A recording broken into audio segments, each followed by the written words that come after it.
Namaste. How's it going out there? Uh, Wanted to make a video for you guys. It's been a long time since I've made a YouTube video, and just wanted to try to reconnect and reach out.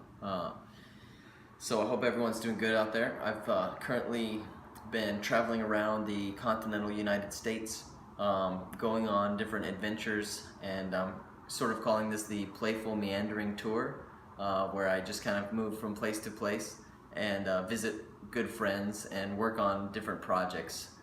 So I did some recording with my uncle in South Dakota. We worked on a really nice Christian song, acoustic song, and then I moved out to Boulder, Colorado, and worked on another sort of tribal themed song with one of my good friends, Phoenix. And then I came back down to Amarillo, and then all the way down to Austin. And now I'm here in Austin working on some different projects, and I've got a show coming up this Sunday at the Hill Country Music Festival in San Marcos. So if any of you are around Austin, please come and check me out. If not, we'll try to get the footage for you online. So I just wanted to make this quick video to share some insights with you about life and do a little bit of meditation together. And I thought I would read something from the Bhagavad Gita as it is. As you know, as you may or may not know, I do 1-minute daily Bhagavad Gita classes on Instagram, so you can follow me on Instagram if you don't follow me already. SkyYoga8 will get the tag for you there. You can also check it out online. I've got all my social media centralized now to my website, billiesky.com, so you can go there, follow all my different channels, check out what's going on. So we've got most of the music streaming out through Facebook. We've got the Bhagavad Gita classes coming out on Instagram. And we're going to try to get stuff going on YouTube again, so you'll have that avenue as well. And I'm really excited about this new album, Mantra Magic, that's going to be coming out this December, if all goes as planned. So we're in post-production right now, finalizing the last few songs, and it's some really, really good stuff. It's compelling content, and I can't wait to share it, release it to the world. I feel that's my purpose here on this planet, is to share this creative art and share this spiritual energy that I'm just humbly attempting to be a medium for, and allowing it to pass through me, through the music. And so I hope that if you haven't checked out my music before, that you can take a look, take a peek at it, and hope that it touches your heart, because it's definitely touched my own heart while making it, and continues to do so after. And I'd love to hear feedback from you guys as well. So if you're listening or watching, please comment below, subscribe, let me know what's going on, so we can stay connected, because this world has become such a digital world. Everyone's become so scattered and enveloped in their own personal bubble. So it's nice to have that connection and that interpersonal relationship to each other. And so we can still do that by using these platforms of social media, and not allowing it to use us, by staying connected, by communicating. So communicate with me. I'd love to talk with you and hear more about your situation and what's going on. And as I travel around, I look forward to seeing you again. So here we go. We got the Bhagavad Gita as it is. As you know, one of my favorite books to read. First came into contact with this book in 2008 after a music festival in Bonnaroo, Tennessee. Someone gave me a book by A.C. Bhaktivedanta Swami Prabhupada, who I'm not sure if you're familiar with, but he's the one who translated this book, Bhagavad Gita as it is, from the country today, which is known as India, and brought it into America. And he translated many other texts, but Bhagavad Gita as it is known as the cream of the Vedas, or cream of the ancient original teachings of yoga. So it's a summary study. This is a condensed form of all that knowledge which is contained in this great literature known as the Vedas. It's all right here in the Bhagavad Gita, so it's got all the instructions that we need to know, and I love to read it, and it's something that I try to do every day as a disciplinary process, not as something that is generally appealing to my mind, not like, oh, I love to do it because it feels good, but I love to do it because I know that it's in alignment with my higher purpose, and I know that it's pleasing to the great souls who are more enlightened than me, who love me more than I love myself, who have given me instructions on the things that I should do to become happy. this being one of them. Read Bhagavad Gita as it is. So we're going to read it.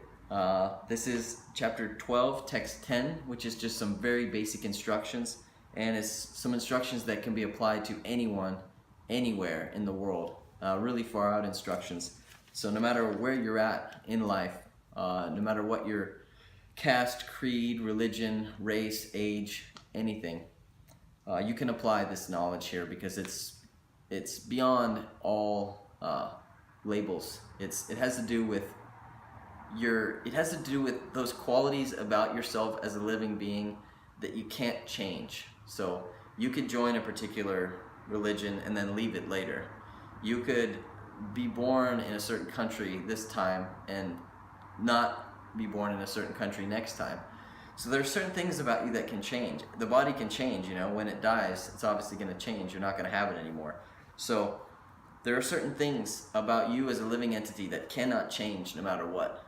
And this book deals with those qualities or that information pertaining to you as a living entity. And that's why it is so far out. It's so amazing. When I read this information, this was what I had been asking my mom and dad my whole life, and they never had the answers for. And I was always so frustrated, I was always like, man, I thought that they just knew everything, and then they didn't. And I realized they were just normal people just trying to do their best, just trying to raise me in a crazy world. But then when I found this, I found the answers.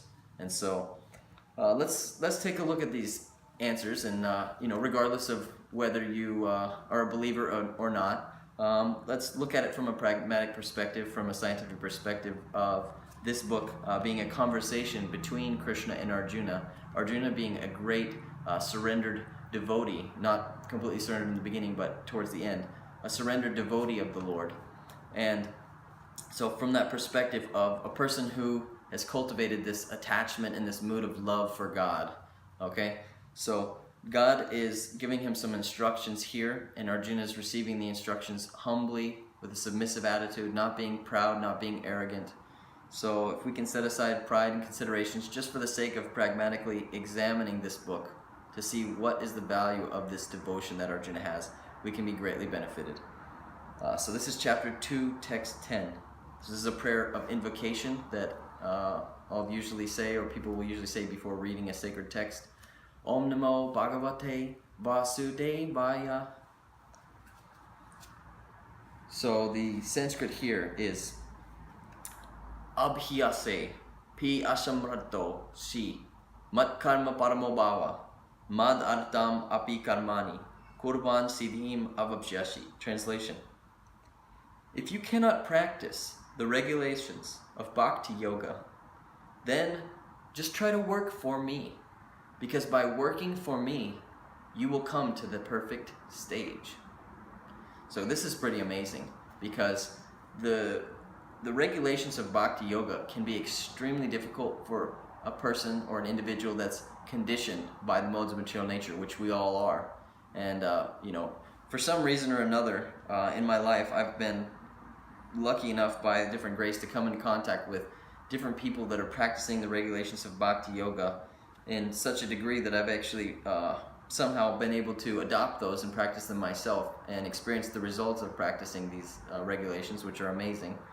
But it takes time to get there. It's a gradual process. It's not something that one can just jump to and just achieve enlightenment in the snap of fingers. It's not something that's super easy. It's a gradual dimming of a light switch. It's not like just jumping off a cliff and then boom, you land on the ground, you're there. So this is really important instruction here, because this is talking to most of us.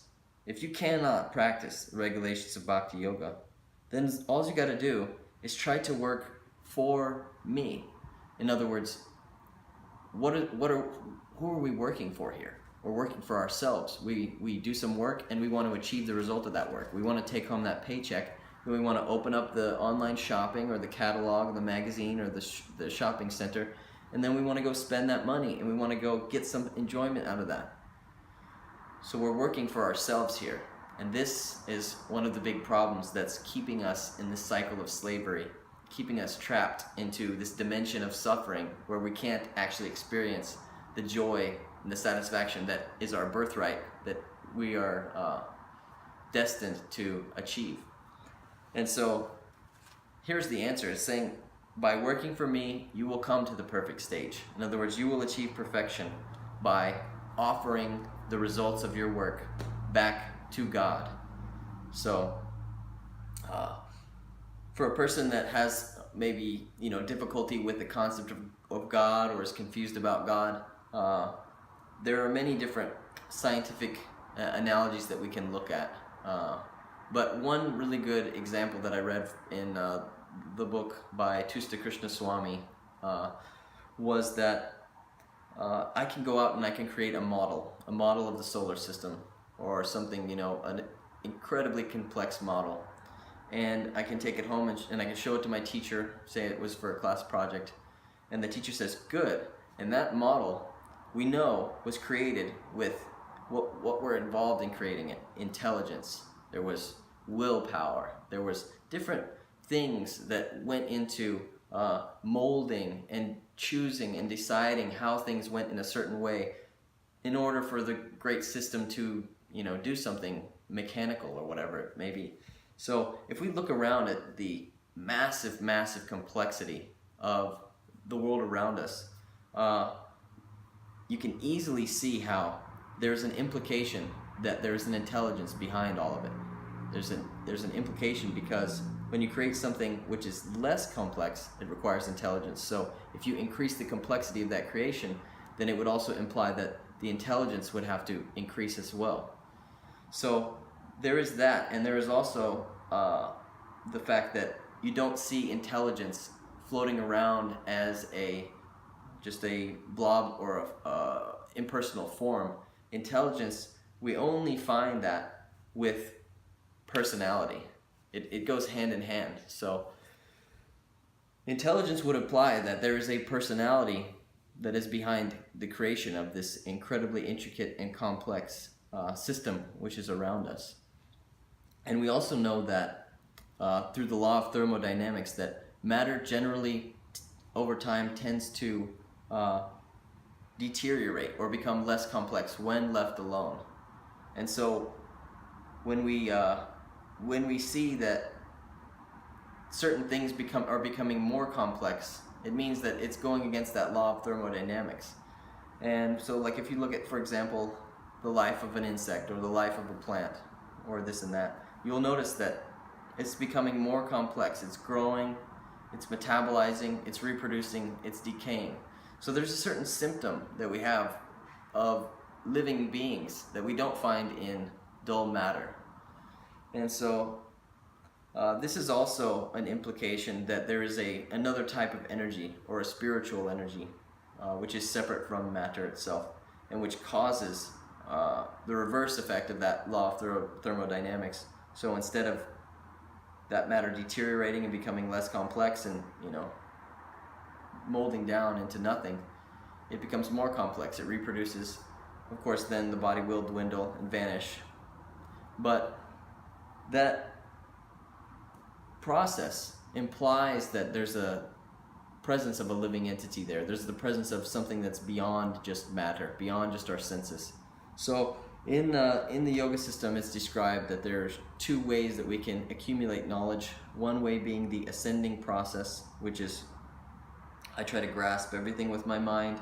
I try to digest that information, and I really try to metabolize it all and come to some conclusion based upon my reason or rationality.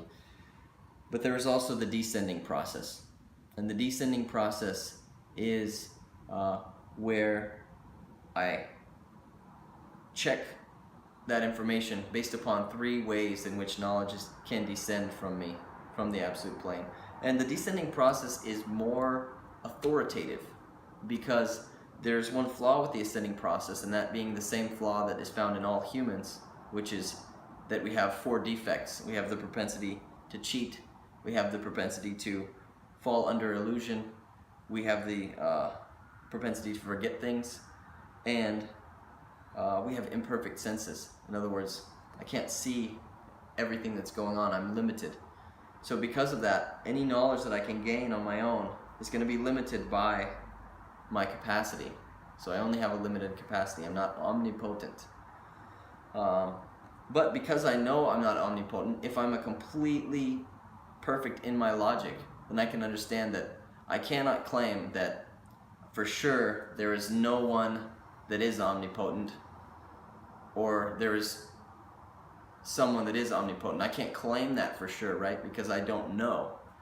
So really the most logical conclusion that one could come to using the ascending method would be a state of agnosticism, which means there could be a supreme being, there could not be a supreme being, but I really can't come to that conclusion using my own mind. But through the descending process, one can actually experience it through direct perception, and that is the most amazing part of the yoga path, of the yoga process. And the descending process is also called revelation, but it is not something that's based on blind faith. It is based on an internal set of senses that are gradually reawakened within the heart. So you have a second set of senses that you can't perceive with at the moment because it's covered with dust. But as your heart becomes purified, you perceive things internally, in your internal world, just like you're perceiving things in the external world. And so this happens through different mediums. One is called the Paramatma, or the Lord in the heart, who can reveal things to you at any time. One is called Sadhu, or the perfectly enlightened being, whom most of us don't believe in. I know I certainly didn't believe that there was such a being that existed on the planet until I encountered one. And so if you do get that rare chance to encounter one, then that becomes greater than winning the lottery. That becomes the biggest blessing that's ever happened to you. And the third is Shastra, or scripture. And then that one can be tricky as well, because there are so many different books claiming to be holy, claiming to be scripture. So what one really has to do is one has to take all three things and they have to conform them together. In other words, okay, what is this scripture telling me? Does that align? Is that the same as what the saintly persons are telling me? And is that the same as what the Paramatma, the Lord within, is telling me? So if all these things are in alignment, then I can accept something is true coming from the descending process. And that is the most authoritative way to learn within the yoga scripture, because it bypasses these defects that we have through gaining knowledge of our own accord. So that is how this knowledge has been passed down traditionally via disciplic succession from one saintly self-realized sadhu to the next, preserved in an unbroken chain. And that's the potency of this knowledge, and this process is completely unbroken and preserved, because if someone were to change that knowledge, if someone were to say something else other than that knowledge which has been passed down, it would immediately cut them off from the chain and it would lose its potency.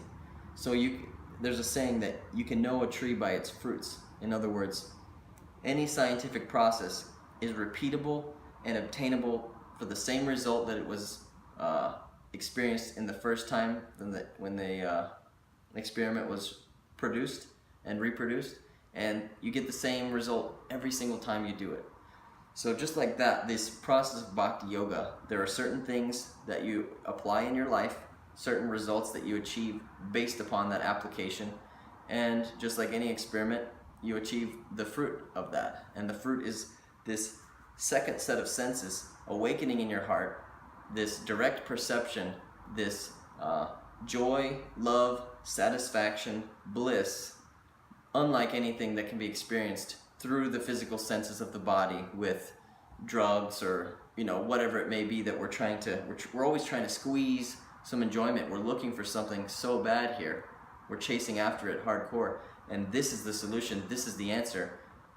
If you understand your identity as a spiritual being, you need this spiritual food, this spiritual pleasure. And here, this is where it is. It's coming through transcendental knowledge, through disciplic succession, and through these holy mantras, or these spiritual sounds. And that spiritual sound is the most potent and the most recommended way, because we're not all philosophers, we're not all Gyanis, we don't all like to sit here and discuss and think about things super hard. Some of us do. I'm sitting here with a good friend of mine, Nicholas, and both him and we're great thinkers, and we like to really think about things and digest them and go over them a lot, and really figure things out. But not everyone's like that in the world, and that's why this process doesn't involve any kind of thinking. If you don't want to think, there's something even easier than that. Now, there's nothing wrong with thinking, and if you want to think, if you want to apply your intelligence to reading a book like this, it is just as good as chanting, because it is described as it is worshiping God with your intelligence to read such scriptures. But even better than that is the recommended process, which is hearing and chanting mantra, because it's just like that pure, condensed, cleansing agent that is getting rid of all that dust that's covering our hearts and allowing us to directly perceive the nectar that we need to be happy. So we got to get that stuff. How are we going to do it? We go for the mantra. So I've got the mantra here, and we've got some musical accompaniment, so I hope you'll join with us, and we're going to chant just for about 5 minutes or so. So let me get my ukulele here. Ready?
Hare